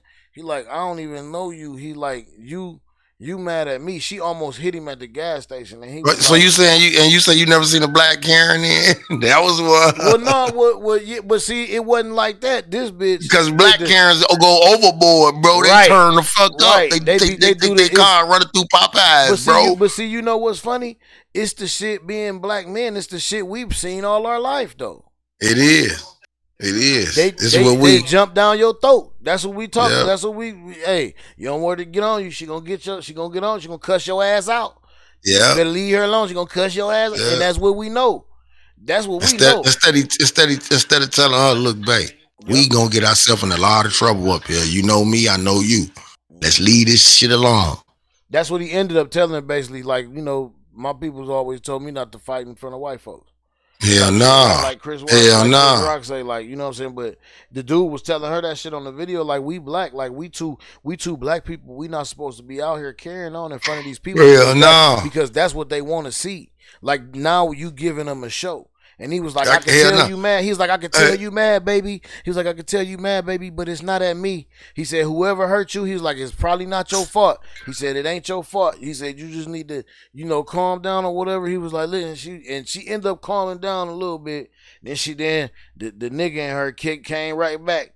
And she fired right back up, like it was just. Hey, I got an OG homie. He in his late 60s, then his 70s, right? Mm-hmm. And he nigga. He the most foul mouth nigga I know, right? Foul mouth nigga I know.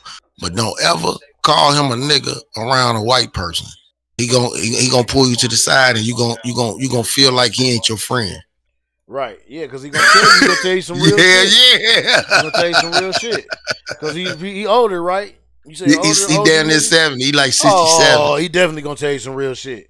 But outside of that, he a honey, laugh joke. Right. You can call him all kind of names, bitch ass niggas, you pussy ass nigga, you a fag. You can call him all kind of shit. But if you call him a nigga in front of white people, he gonna pull you to the side. He ain't gonna change his energy or nothing. He gonna pull you to the side and say, man, don't ever call me a nigga in front of these white folks. Yeah. This is a respect thing. We gotta respect each other. We gotta respect each other. See, this is the thing, and this is why we get so much. We have to respect each other before they respect us. That's what we gotta do. Our full respect. Just like we're not unified. Once we unify, they gonna stop the fuck beating on us. If I kill five niggas, unify them. If I kill 5 niggas that you hang with, I don't have no respect for us at all. As a people. At all. I didn't kill 5. I didn't kill 5. Your only 5 homies. Your only 5 friends, man. I done took them and shot your mama house up. All kind of shit, man. You know, and niggas is being bred with no respect for life. You know what I'm saying? I don't give a fuck about nobody. I don't give a fuck about me. Bro, they don't give a fuck about themselves, bro. Right, that's what I'm saying. Fucking perkies, nigga, and let their hair grow out all crazy, nigga. I know niggas that don't even pop pills, get high, nothing, and they still like that. Gang banging, just still out They here. the worst. They the worst. Hell yeah, they the worst. That shit crazy, man. They the worst. Let me is they bad as this nigga right here? You know everybody been talking about your boy right here. Got 7 kids and 7 baby mamas. I always tell these women that I got pregnant that I do not want to be a father, and I offer to pay for the abortion. They want me to be responsible for some children I told them I did not want. Yeah, we both I'll beat the fuck out of him and have intercourse. We both was irresponsible about the decisions we made that night. Yeah, I could have pulled out, but I didn't, and I ain't care to pull out because I'm not the one that's gonna have to carry a baby for 9 months. It's the woman. In my opinion, women should be more careful on who they sleep with. That's it. These just jump offs. These the type of women that I ain't even had to do nothing for. The bare minimum, but they gave me access to their body, and they think I want to be a father to a child for one of them? Like, I don't even have no type of love for these women. How do they expect me to love these children? Other news today. Like, bruh. He a clown. He only a clown for even bringing it out on for everybody to see. That's the only reason he a clown. I ain't gonna lie. That shit funny as hell. When I first seen that shit, bro, I hollered so motherfucking loud, dog. When I seen that whole video, dog. Like I said, man, and I always say, my sense of humor different, man. Like I laughed. Was he funny? Was he being funny? He was funny to me. No, he was being dead ass serious. But it's funny to me because, like, it's definitely hilarious. This type of nigga, like this shit. Like I said, the only real true facts that he said in that whole fucking monologue was women should be more careful who they sleep with. Facts.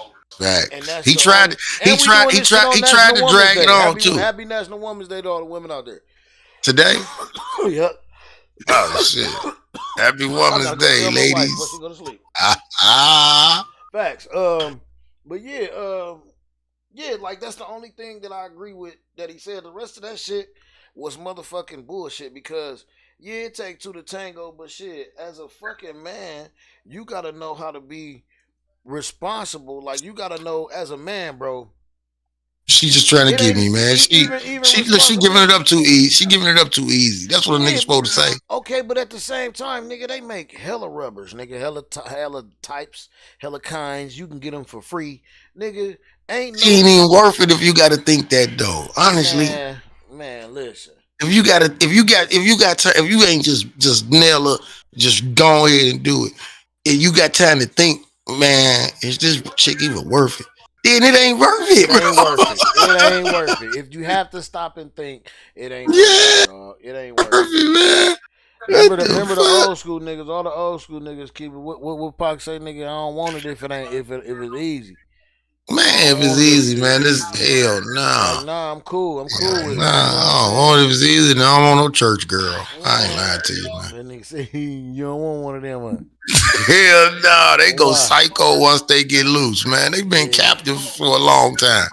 Once they get loose, man, they gonna stalk you, stab your tires, man. What? Break the windows, nigga be outside All the kind of shit, man. Ready to fight your girl, all kind of shit. Phone, nigga, all kind of shit. Nigga. All kind of shit. Trackers on your car. Yeah, stay away from church girls. Boy. But no, man, you stupid, dog. You stupid. Hey, moral of the story, man, be more motherfucking selective, man. I don't know. Y'all take from that what y'all want. Put in the comments how y'all feel about that nigga, man. We gave our change. Our little cents, man. Let us know what y'all feel about that nigga and that goofy shit he was talking. Cause I mean, I'm a real man. I take care of my responsibilities, man. Facts. Like, you know what I'm saying? So even if a nigga slip up and that would happen or something, as a young nigga, I was ready to take care of my responsibilities, man. You know what I'm saying? And there's people out there that can co-sign and attest to that. There's only one thing in life I can blame for making me fall, and besides me, and that's life. If life get in the way, then we all gotta understand that life got in the way. I couldn't get them shoes today. Life got in the way. I'm behind on this. Life got in the way. We ain't got no gas in the car. Life. That's the only thing besides myself that I can blame. And people, because I'm in a situation. I don't let people. Sometimes you can, like my situation. Every situation. It's been a while for me, bro. Like it's been a while. Every situation ain't the same. Like my situation, and I ain't gonna go all the way too deep into it. You know what I'm saying? But my situation, like with like my baby's mom or my ex-wife, like it was stuff that was done and so far away for me and my daughter not to. It was purposely done for me and my daughter not to have a connection. Yeah, you know what I'm saying? But we got one now that she grown and older, and you can't do that with kids. But at the time, you know what I'm saying, it was done on purpose to spite me. You know what I'm saying? So you know sometimes you can only do so much. Like I done had lawyers, I done had all kind of shit. You know what God damn. Yeah, I done had lawyers and everything, but the way certain things were, because paperwork got slipped in on me. You know what I'm saying? When I was a young dog, you know what I'm saying? Through our divorce and shit. That's what I'm saying. It's crazy. Like certain shit was beyond my control to where I couldn't even fight it no matter how much money I threw at a lawyer. Then it probably just piled up, and the more you mow and more you do it, After you start spending $3,000 and $4,000 and $5,000 for lawyers and shit trying to see your baby and nothing works, nigga, there's nothing you can do at that point. Like, you know, that's a lot I'd of rather bread. be spending that $3,000, $4,000, $5,000 beating a murder case than to have to fight for one of my kids. Man, I used to send presents and stuff, man. Them shits used to name get switched. Nigga. I don't know hustle. Like, I don't know hustle. Shit, man. Like, I might be saying this because all my children are old enough to kind of make. My youngest is 15 and 17, and she's 17. She kind of like, she real independent, so she kind of like make her own decisions in that situation herself too. But I don't, at this point in my life right now, I don't think I could. I don't think if like I wouldn't try to fight it. Right. I mean, you know what I'm saying? I'll just be like, "I fuck all y'all then." Yeah, at this point, yeah, you're right. You know what I'm saying? Definitely at this point, yeah, you ain't lying. Hey, because at this point, it's gonna be more of a help it's to you. It's on you now, right. It's on you now, nigga. It's more of a help to you than it is a hurt. Yeah. Shit. What you want? You say you ain't talking to me? You ain't talking to me this week? Right. Shit. I ain't gotta worry about you asking for nothing. I need this. I need that. I need. Yeah. When you drop my grandbaby off, you keep on moving. Facts. Oh, you a fool, boy. You ain't shit, man. Shit. That's real shit, though. That's real shit. So, and then, like I say, my 17-year-old is my only girl, so it's gonna be a little longer before I tell her ass. Right. Man, look, man. Yeah, she's the biggest problem. Shit. That's funny, man. Kids, man, and family, you gotta love them, man. Put your arms around your family, man. Often tell them you love them, man. For real. All the time, all the That's time. all we got, man. And it starts inside. All this shit we talking about, all this At shit home. you want to correct, it start at home with all of us. Yep. You know what I'm saying? At home. It started, and believe it or not, it started in other homes. If your home is is good, and you know a home that's not good, help them out, because it take a village. You know what I'm saying? It start as a home, and all homes. And we help each other out. We become a village. You know what I'm saying? And that way, nobody need help. I had different homes. All of them wasn't the best homes. Like at home was lonely, but my grandmother's house was the hub. Like everybody was there. It was always everybody was always there. Right. But me, when I go home, it's shit right there, dog. Yeah, it was everybody was there. Everybody was there at my grandmother's house. Everybody. She had 8 kids, and they all got kids. So that's what's up. We still have family reunions type shit. Hell yeah, that's what's up. Man, I can't wait for our next one, nigga. We going on a motherfucking cruise, nigga.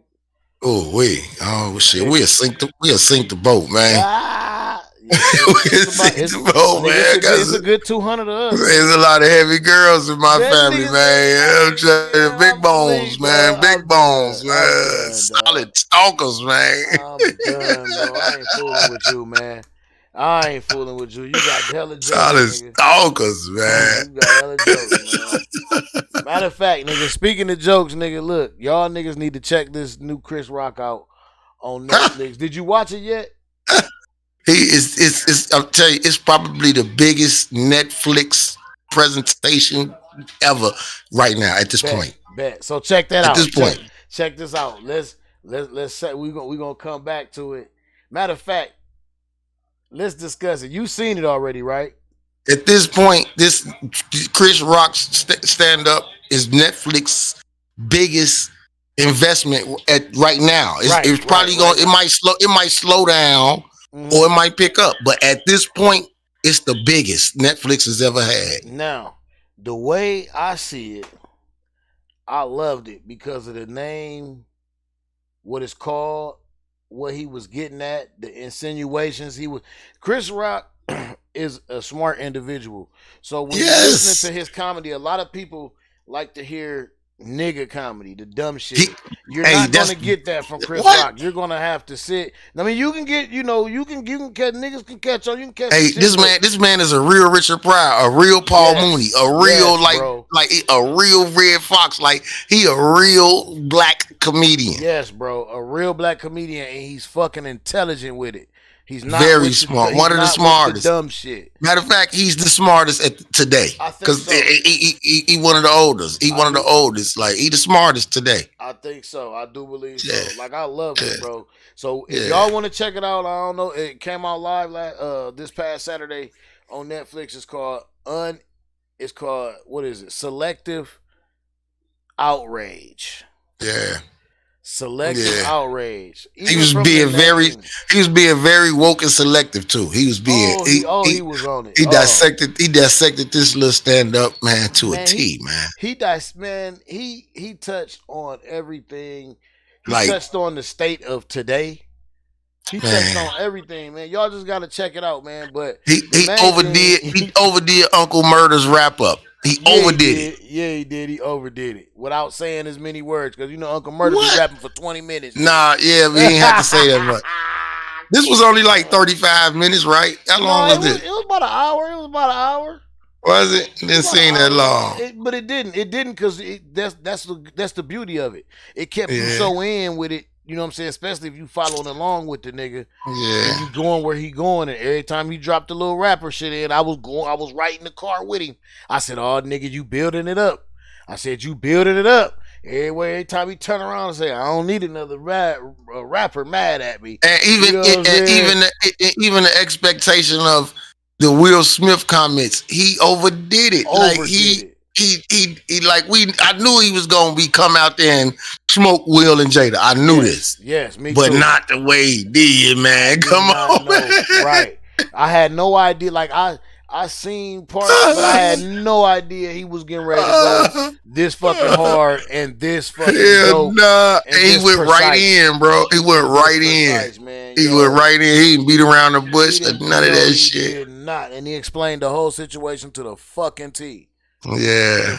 This dude will always be one of the GOATs, man. Always, he is. always, man. So we gonna this you already know this our little last segment, so we gonna let y'all go out on this one. You know what I'm saying? Let y'all see this. We done gave our little change, our little 2 cents about it. Y'all go ahead. Let's do it. Get your popcorn. Get your popcorn together. Clapped back at Will Smith over that headline-making Oscars slap. That nigga in them damn shade teeth, at the star in a live Netflix special over the weekend. The reviews are mostly good, with one critic saying it was the best takedown ever. Anybody that says words hurt has never been punched in the face. Reaction is pouring in over Chris Rock's epic takedown of Will Smith. People like, did it hurt? It still hurts. Will Smith is significantly bigger than me. We are not the same size. He said he played Muhammad Ali. I played Pookie. This guy does movies with his shirt off. You will never see me do a movie with my shirt off. Chris Rock shreds Will Smith. 1 year later, Chris Rock slapped back hard, but USA Today gives it a thumbs down. He's mean, he's predictable, and boring. Some cringed over his reference to Jada. He referred to Jada as the B word. I was like, oh. So, shit. What do we expect for Chris Rock? He's always going to push the envelope. But still. Calling Jada the B word during your stand-up special is completely inappropriate. It's unacceptable. Rock was paid $40 million for the 1 hour special, the first live event in Netflix history. It took place at the Hippodrome Theater in Baltimore, so this which was happens the first to be live Jada's event.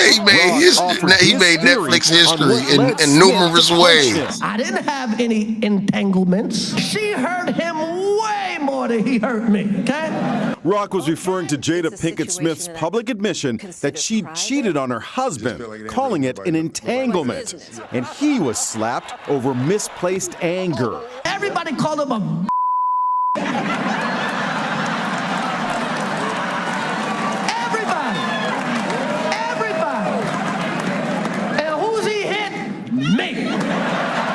So why didn't he hit back? I got parents. And you know what my parents taught me? Don't fight in front of white people. They smacked the shit out that damn mic. Will Smith is banned from attending the Oscars for 10 years. Chris Rock says he has no intention of going himself either. At least not this year. Right. That nigga ain't doing that shit. Yeah, good shit, Chris Rock. Chris, man, you always gonna be the GOAT, man. Y'all know what you a GOAT. You a GOAT.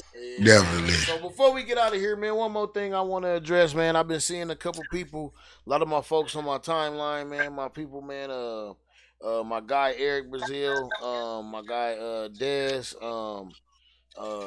very talented people, man. And I just want y'all to keep doing what y'all doing. Y'all cold. If y'all not familiar with Eric Brazil, he is the owner and creator of Healing Hyenas. Like y'all know, y'all been peeping this shirt I got on right here.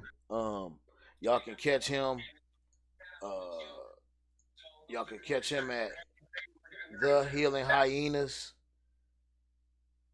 I'm about to show y'all right here, thehealinghyenas.com. So, and this is kind of the stuff you're going to see here. Let me see. Y'all see that right here? I'm going to scroll it down, let y'all see. Go back. So he got all kind of, you know what I'm saying, clothes on there. Y'all can check his podcast out. It's on Spotify, Apple Music, iHeart. It's everywhere. It's called Finish Your Puzzle. That's dope. I've checked it out. It's dope. It's beautiful. Give you a lot of insights. And just into, like, you know, the world today, like, and what we go through, what everybody, like, some of the things, you know, might be personal, like, you know, some of the things you talk about is personal, but I guarantee, like, everybody can relate, or, you know, you can probably relate to some of the things that he's talking about. It's just, like we saying, like we've been talking about all episode, mental health, awareness, that's really what it's about. It's a lot of good stuff in there, man. And then, you know, of course, the merch.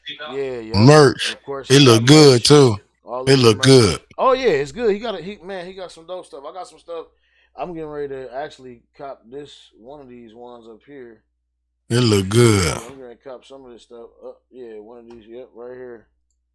This comic strip one. This one's fresh. And he got this comic strip, man. But yeah, go check him out. Everybody, man, y'all checking this. Y'all checking this out, man. Go check my guy out, man. Yeah, definitely. Brazil, man. TheHealingHyenas.com. And also, I want y'all to take a spin over to CCR Studios on YouTube. Go check out what Dez got. Go check out Better You Than Me 1, Better You Than Me 2. It's out. I think it's on. I'm gonna get the specifics from him, but it's out on. I think it's on it's going to Tubi soon. And also, shout out to Dez, man. Brick Kings is coming. I got a little part in there. You know what I'm saying? He blessed me and let me. You know what I'm saying? Flex.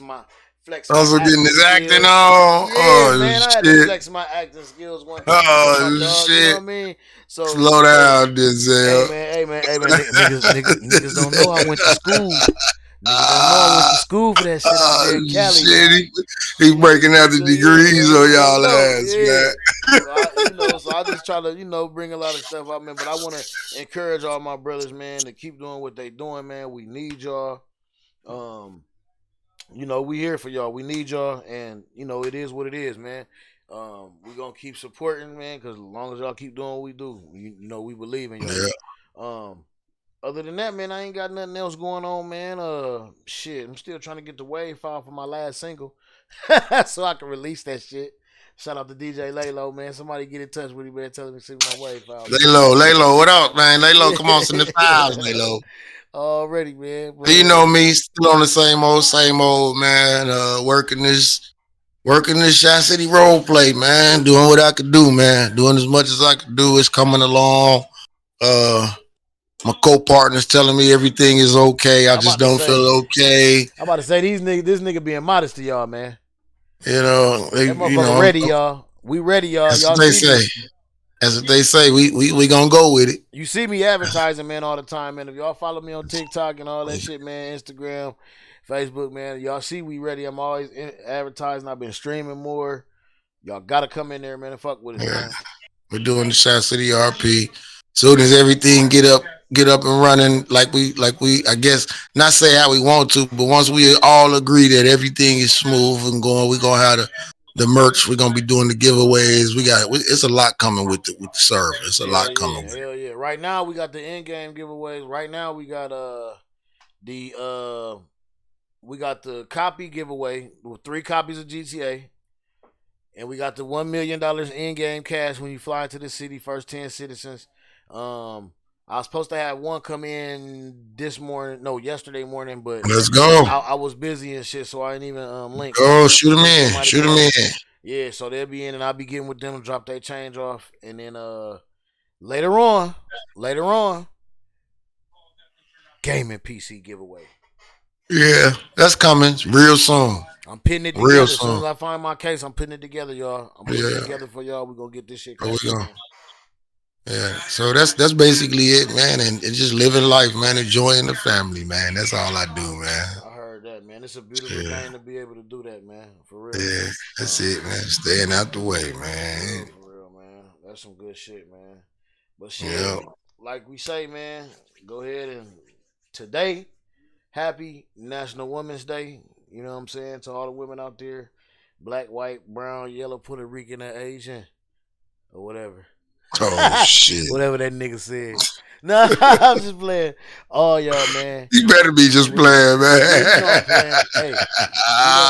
Hey, it's better than what I was gonna say. You know what I was gonna say? You should have said it. We love y'all hoes.